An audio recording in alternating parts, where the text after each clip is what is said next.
Assalamualaikum warahmatullahi wabarakatuh. Nama saya Siti Nurhaliza dengan NPM C101902161 dari program studi S1 Akuntansi.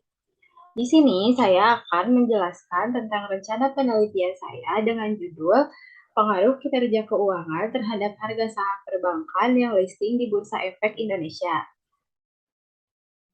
Topik yang akan saya bahas di sini adalah latar belakang, rumusan masalah, tujuan penelitian, manfaat penelitian, dan metode penelitian.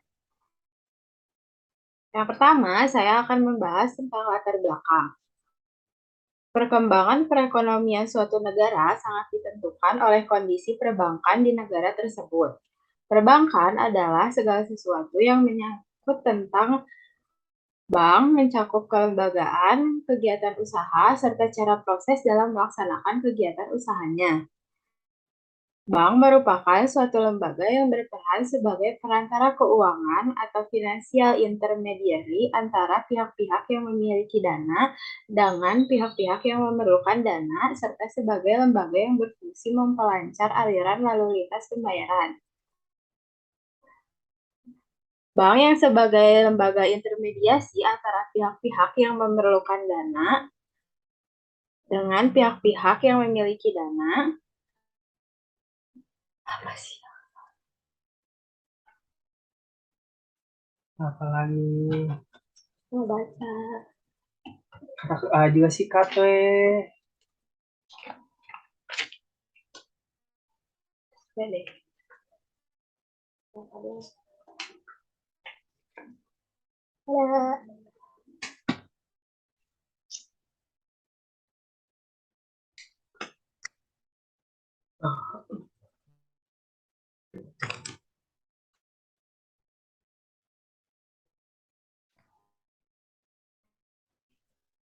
Assalamualaikum warahmatullahi wabarakatuh. Nama saya Siti Nurhaliza dengan NPM C101902161 dari program studi S1 Akuntansi. Di sini saya akan menjelaskan tentang rencana penelitian saya dengan judul Pengaruh Kinerja Keuangan terhadap Harga Saham Perbankan yang listing di Bursa Efek Indonesia.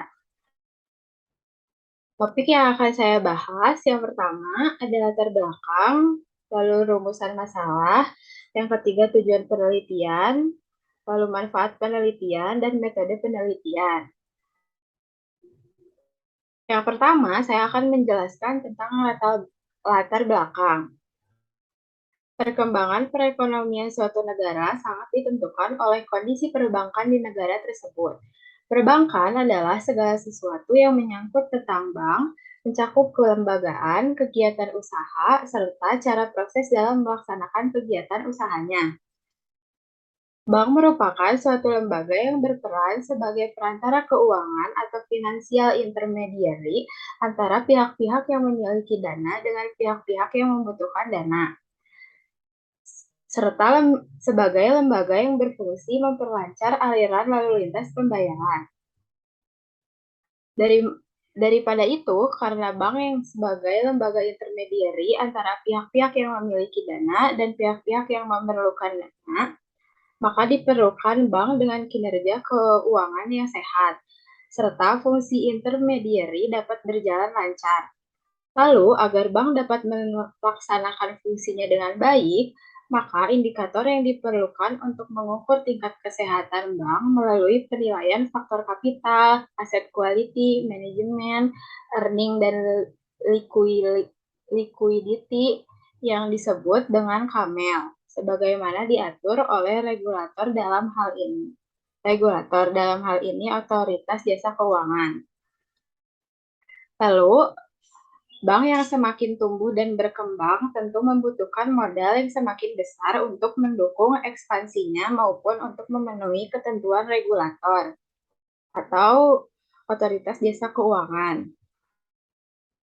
Lalu untuk memenuhi kebutuhan modal tersebut, bank dapat melakukan secara internal, yaitu melalui pemupukan laba ditahan dengan cara tidak membagikan labanya sebagai dividen kepada pemegang saham dan atau melalui setoran oleh pemegang saham. Namun, pemenuhan modal secara internal ini sangat terbatas karena keterbatasan kemampuan perusahaan dalam menghasilkan laba maupun keterbatasan pemegang saham secara individu dalam menyetor modal yang dibutuhkan. Lalu, untuk mengatasi permasalahan ini, banyak bank yang melakukan Initial Public Offering atau IPO untuk memenuhi permodalannya melalui para investor dengan menjual saham di pasar modal.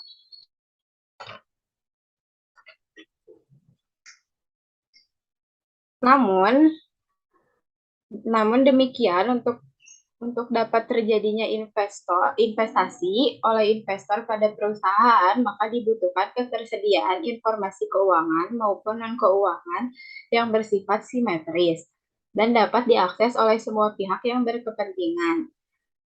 Informasi keuangan perusahaan yang mempublik berguna bagi investor sebagai dasar untuk melakukan penilaian terhadap suatu perusahaan untuk menentukan pilihan berinvestasinya. Oleh karena itu, peran pasar modal ini menjadi semakin penting mengingat fungsi pasar modal sebagai tempat bertemunya pihak yang membutuhkan dana dan pihak yang menanamkan modalnya atau investor.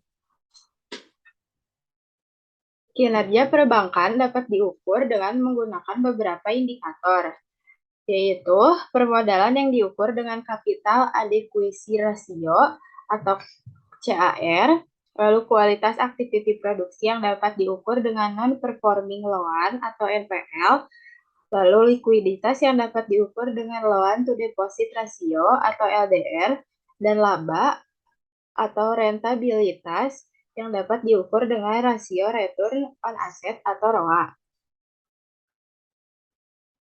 Capital Adequacy Ratio atau CAR sering disebut kebutuhan penyedia modal minimum atau KPMM.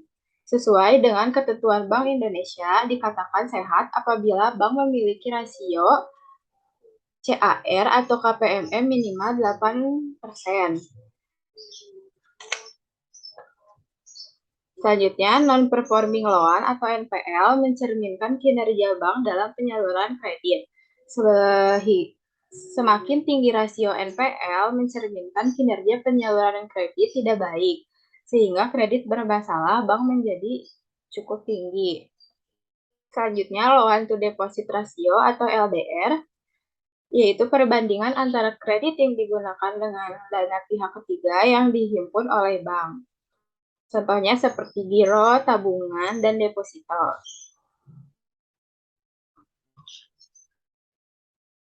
Selanjutnya ada rentabilitas bank yang dapat diukur melalui rasio return on asset. Merupakan dampak dari rasio CAR, NPL, dan LDR. ROA mencerminkan kemampuan aset yang dimiliki oleh bank untuk menghasilkan laba. Semakin tinggi ROA menunjukkan kemampuan bank untuk menghasilkan laba semakin baik.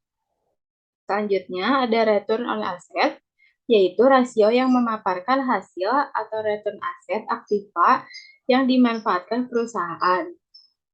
Rasio keuangan ini juga menjadi tolak ukur efektivitas manajemen dalam pengelolaan investasi. Selanjutnya, ada rumusan masalah. Yang pertama, apakah modal berpengaruh terhadap harga saham perbankan yang terdaftar di Bursa Efek Indonesia? Lalu yang kedua, apakah kualitas kredit berpengaruh terhadap harga saham perbankan yang terdaftar di Bursa Efek Indonesia? Yang ketiga, apakah likuiditas berpengaruh terhadap harga saham perbankan yang terdaftar di Bursa Efek Indonesia? Lalu yang terakhir, apakah laba atau rentabilitas berpengaruh terhadap harga saham perbankan yang terdaftar di Bursa Efek Indonesia? Selanjutnya ada tujuan penelitian. Yang pertama, pengaruh modal bank yang terdaftar di Bursa Efek Indonesia terhadap harga sahamnya. Selanjutnya, pengaruh kualitas kredit bank yang terdaftar di Bursa Efek Indonesia terhadap harga sahamnya. Yang ketiga, pengaruh likuiditas bank yang terdaftar di Bursa Efek Indonesia terhadap harga sahamnya. Yang keempat, pengaruh laba atau rentabilitas bank yang terdaftar di Bursa Efek Indonesia terhadap harga sahamnya. Lalu manfaat dari penelitiannya, yang pertama, bagi akademis diharapkan dapat memberikan kontribusi hasil literatur sebagai bukti empiris di bidang akuntansi keuangan dan pasar modal yang dapat dijadikan referensi. Lalu manfaat bagi perusahaan diharapkan dapat digunakan sebagai alat ukur kinerja perusahaan dan sebagai informasi dalam pengambilan keputusan finansial. Lalu, manfaat bagi investor diharapkan dapat digunakan sebagai dasar pertimbangan dalam menginvestasikan modalnya pada perusahaan.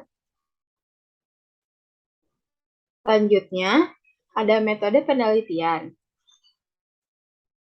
Data yang dikumpulkan dalam penelitian ini adalah data sekunder, sehingga metode pengumpulan data menggunakan cara non-partisipan observasi. Yang dimaksud non-partisipan observasi itu, penelitian tidak terlibat dan hanya sebagai pengamat independen yang berbeda dengan partisipan observasi yang terlibat dengan aktivitas orang-orang yang diamati. Lalu, observasi dilakukan untuk memperoleh informasi tentang perilaku manusia seperti terjadi dalam kenyataan. Dengan observasi, dapat kita peroleh gambaran yang lebih jelas tentang kehidupan sosial yang sulit diperoleh dengan teknik lain. Observasi sebagai alat pengumpulan data harus sistematis, artinya observasi serta perencanaannya dilakukan menurut prosedur dan aturan-aturan tertentu sehingga dapat diulangi kembali oleh peneliti yang lain. Lalu jenis data yang digunakan adalah data sekunder, berupa laporan keuangan perbankan yang dipublikasikan dalam web BI untuk menghitung variabel-variabel yang digunakan dalam penelitian dan harga saham.